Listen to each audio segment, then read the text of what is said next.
नमस्कार, मैं हूं Pankaj Kumar. TV9 digital platform पर आपका स्वागत है। पॉलिटिकल कार्यक्रम में, इस विशेष कार्यक्रम में हम चर्चा करेंगे कि सिद्धू लगातार सीएम फेस को लेकर के दबाव बनाए हुए हैं। हमारे साथ वरिष्ठ सहयोगी विष्णु शंकर हैं, उनसे हम समझने की कोशिश करेंगे कि कांग्रेस हाईकमान लगातार इस बारे में चुप्पी साधे हुए है। ये बात और है कि इंटरनल सर्वे हो रहा है, उसके जरिए कांग्रेस हाईकमान जरूर दुविधा की स्थिति में है कि सीएम चेहरा को प्रोजेक्ट करके लड़ा जाए चुनाव या सामूहिक नेतृत्व में चुनाव लड़ा जाए, क्योंकि वहां पर जो है अंतर विरोध बहुत ज़्यादा है।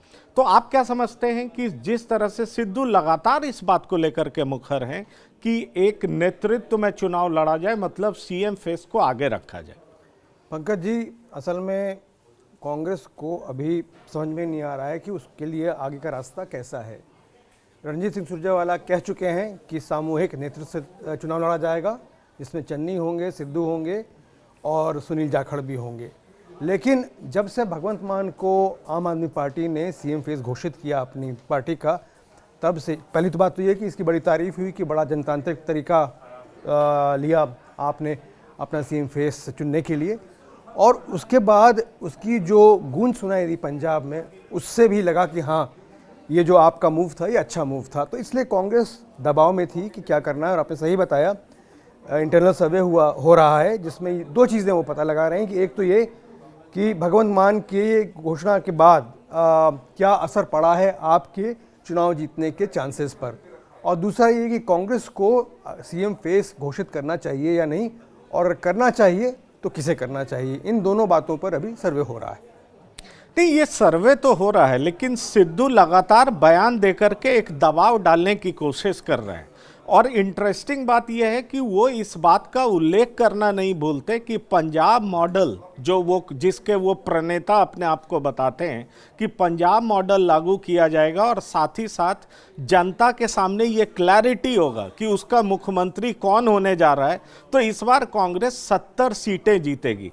तो ये अब छिपा नहीं रह जाता कि कांग्रेस सिद्धू सीधे तौर पर कांग्रेस हाईकमान पर दबाव डाल रहे हैं कि सिद्धू को नेता प्रोजेक्ट किया जाए और उनके नेतृत्व में ही चुनाव लड़ा जाए। ये बात है। और दूसरी बात मैं आपको बताऊं कि अभी भी सीट सिलेक्शन को लेकर के, खास तौर पर कैंडिडेट सिलेक्शन को लेकर, जिसमें चन्नी सोमवार को नहीं पहुंच पाए थे, तो उसमें भी साफ तौर पर दिखाई पड़ रहा है कि पंजाब कांग्रेस पूरी तरह से विवादों में घिरा हुआ है, और उस विवाद को सुलझाने में हाईकमान अभी तक सफल होता दिखाई नहीं पड़ रहा है। बिल्कुल सही कह रहे हैं। हालांकि देखिए, आज राहुल गांधी पंजाब में हैं और वहाँ पे चुनाव प्रचार वगैरह करने का उनका प्रोग्राम था।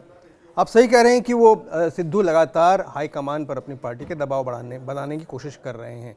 पंजाब मॉडल उन्होंने बड़ा सोच समझ करके घोषित किया था, क्योंकि वो ये समझते हैं कि वही एक तरीका है जिससे वो सीएम फेस के रूप में अपना दावा सबसे ज़्यादा सिद्ध कर सकते हैं। उन्होंने चन्नी के 120-130 दिन के कार्यकाल को बताया कि उसमें ज़्यादा कुछ नहीं हुआ है, जितना होना चाहिए था वो नहीं हुआ है। फिर उन्होंने अपनी जो 2-3 मांगे हैं, बेअदबी वाली और अकाली दल के मजीठिया के ऊपर कानूनी कार्रवाई की, वो पूरी नहीं हुई, उसका वो रागवा लापते रहते हैं।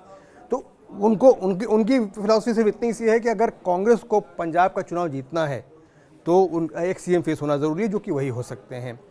और जो प्रोग्राम होगा वो भी वही होगा जो वो घोषित कर चुके हैं, वह पंजाब मॉडल। तो वो पूरी सोच समझ के साथ ये रणनीति बना रहे हैं कि पंजाब में वे फॉरवर्ड जो होना चाहिए कांग्रेस का, वो सिद्धू और उनका पंजाब मॉडल होना चाहिए।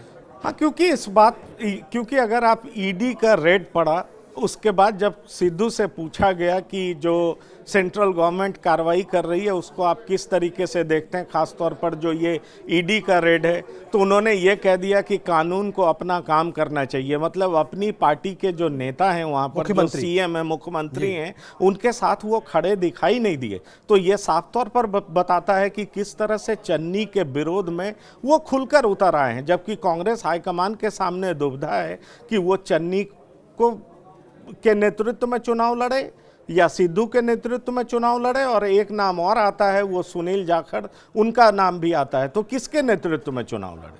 पंकज जी, देखिए, ऐसा है कि जहां सिद्धू अपनी तरफ से बयानबाजी करके अपने हाईकमान पे दबाव बढ़ा रहे हैं, वहीं पर कांग्रेस में एक बड़ा धड़ा, जो कि चन्नी के मंत्रिमंडल में मंत्री भी हैं, जिनमें ब्रह्म मोहिंद्रा, सुखविंदर सिंह बाजवा जो डिप्टी सीएम भी हैं, तृप्त राजेंद्र सिंह बाजवा वगैरह हैं, इन्होंने और राणा गुरजीत सोढ़ी, इन लोगों ने बिल्कुल एलानिया बयान दिया है कि चन्नी को ही सीएम फेस होना चाहिए, क्योंकि उन्होंने अपने बहुत छोटे कार्यकाल में ये करके दिखाया है कि वो कांग्रेस की पूरी पॉलिसीज़ को आगे ले जा सकते हैं। वो दलित समुदाय से आते हैं जिसका बहुत बड़ा वोट है पंजाब में, इसलिए वही कांग्रेस के लिए सीएम फेस के रूप में सबसे मुफीद रहेंगे। लेकिन सिद्धू का विरोध पार्टी के अंदर तो है ही, अगर पार्टी के बाहर की भी बात करें तो जिस तरह से अमरिंदर सिंह ने उन पर हमला किया, कि किस तरह से उनके लिए इमरान खान ने फ़ोन किया और ये कहा कि उनको मंत्री बनाया जाना चाहिए, और सिद्धू खुद जिस तरह से बाजवा से गले मिले और तमाम इस तरह की बात की, जिसको अमरिंदर सिंह जाहिर तौर पर एक सिद्धू पर अटैक करने का बड़ा मुद्दा बनाने वाले हैं। तो आप इसको किस तरह से देखते हैं इस चुनाव में, कि अगर सिद्धू के नेतृत्व में कांग्रेस पार्टी उतरती है चुनावी मैदान में, तो इसका खामियाजा किस तरह से भुगतना पड़ सकता है? ये मेरे ख्याल से ये जो अमरिंदर सिंह ने कहा है, ये भाजपा की स्क्रिप्ट में से आता है, क्योंकि तो उत्तर प्रदेश में तो पाकिस्तान था ही, पंजाब में भी पाकिस्तान घुस गया है। अब भारत एक सार्वभौमिक देश है, और ये जो बात है कि कौन से राज्य में कौन चीफ मिनिस्टर होगा या मंत्री होगा, ये उस स्टेट का अंदरूनी मामला होता है। इसमें बाहर से कोई हस्तक्षेप करे तो ये अपने आप में बड़ी गंभीर बात है।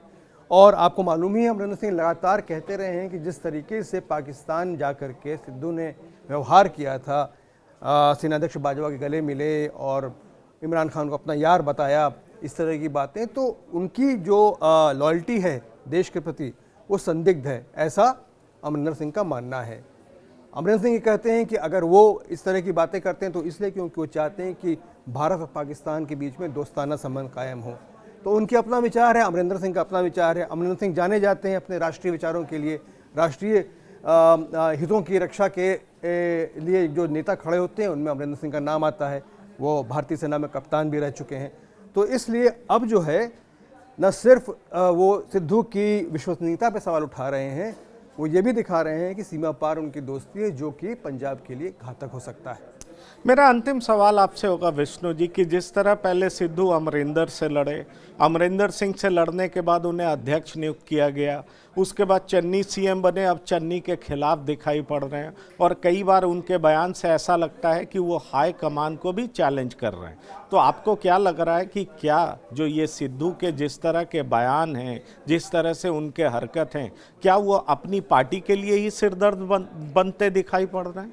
पूरी तरीके से सिद्धू सिर्फ अपने लिए खेल रहे हैं, वो हमेशा अपने लिए खेलते हैं, और इसके चलते उनके लिए सबसे मदद वाली बात अभी तक ये थी कि जो पार्टी की हाईकमान है उसमें उनके बड़े घनिष्ठ संबंध थे, जिन्होंने उनको पार्टी का अध्यक्ष बनाया और अमरिंदर सिंह को मुख्यमंत्री पद से त्यागपत्र देना पड़ा था। तो सिद्धू लगातार ये मान के चल रहे हैं कि किसी भी तरह से हो वो अपना दावा कायम रखें, क्योंकि हाईकमान को अंततः उनके पक्ष में फैसला सुनाना ही पड़ेगा। लेकिन लगता ये है कि अब कांग्रेस सोच ये है कि चुनाव से ठीक पहले अगर वो चाहेंगे तो सीएम फेस घोषित कर सकते हैं, और वो सिद्धू होंगे या चन्नी, इसमें सिद्धू ये इंश्योर करना चाहते हैं कि वो नाम सिद्धू का और चन्नी का न हो, क्योंकि पंजाब में जो अभी रूलिंग एलिट है उसमें चन्नी काफ़ी लोकप्रिय हैं। जाहिर तौर पर, और यही बात है कि सिद्धू ने यह भी कहा है कि जिस तरह से पिछले चुनाव में ठीक 15 दिन पहले अमरिंदर सिंह का नाम घोषित किया गया था कि उनके नेतृत्व में कांग्रेस पार्टी चुनाव लड़ेगी, तो इस बार कांग्रेस हाईकमान भी चुनाव से ठीक पहले 15 दिन पहले, उन्होंने कहा भी कि 1 महीना बचा हुआ है, तो ठीक कुछ दिन पहले एक नेतृत्व डिक्लेयर कर दे। जाहिर तौर पर वो खुद के नेतृत्व में पंजाब में चुनाव मैदान में उतरना चाहते हैं। अब ये देखने वाली बात होगी कि कांग्रेस हाईकमान उनके नेतृत्व में चुनाव लड़ती है या सामूहिक नेतृत्व में ही चुनाव लड़ने का इरादा रखती है। तो फिलहाल इस पॉलिटिक्स के राजनीति के विशेष कार्यक्रम में इतना ही। आप बने रहिए TV9 डिजिटल के साथ। धन्यवाद, नमस्कार।